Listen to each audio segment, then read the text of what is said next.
যুক্তরাষ্ট্রে জন্ম নেওয়ার শর্তে নাগরিকত্ব পাওয়ার জন্মগত অধিকার বাতিলের পরিকল্পনার কথা জানিয়েছেন দেশটির নবনির্বাচিত প্রেসিডেন্ট ডোনাল্ড ট্রাম্প।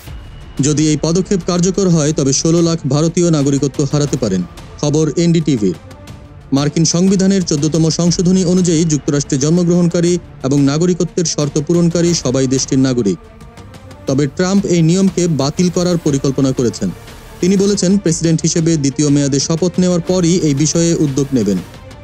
2022 সালে মার্কিন আদমশুমারি বিশ্লেষণ অনুযায়ী যুক্তরাষ্ট্রে 48 লাখ ভারতীয় আমেরিকানের মধ্যে 34% অর্থাৎ 16 লাখের জন্ম যুক্তরাষ্ট্রে। ফলে তারা জন্মসূত্রে যুক্তরাষ্ট্রের নাগরিক। ট্রাম্পের প্রস্তাব বাস্তবায়িত হলে এদের নাগরিকত্ব হারানোর সম্ভাবনা তৈরি হবে। ট্রাম্প এর আগে প্রথম মেয়াদেও এই বিষয়ে বলেছিলেন, তবে তখন তিনি কোনো কার্যকর পদক্ষেপ নেননি। এবার এনবিসি নিউজকে দেওয়া সাক্ষাৎকারে তিনি বলেন, আমি পরিবারগুলো ভাঙতে চাই না, তাই সবাইকে একসঙ্গে তাদের দেশে ফেরত পাঠানোর একমাত্র পথ হলো এই নিয়ম পরিবর্তন। বিশ্লেষকরা বলছেন, মার্কিন সংবিধান অনুযায়ী প্রেসিডেন্ট এককভাবে এই নিয়ম বাতিল করতে পারবেন না। ক্যাটো ইনস্টিটিউটের ভাইস প্রেসিডেন্ট অ্যালেক্স নওরাস্তেহ এ বিষয়ে মন্তব্য করে বলেছেন, ট্রাম্প 1 দশক ধরে এই বিষয়টি বলে আসছেন, কিন্তু কার্যকর কোনো পদক্ষেপ নেননি। এটি সংবিধান লঙ্ঘনের পর্যায়ে পড়বে।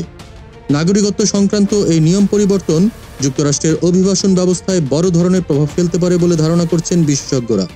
দেশ জগৎ ইন্টারন্যাশনাল ডেস্ক।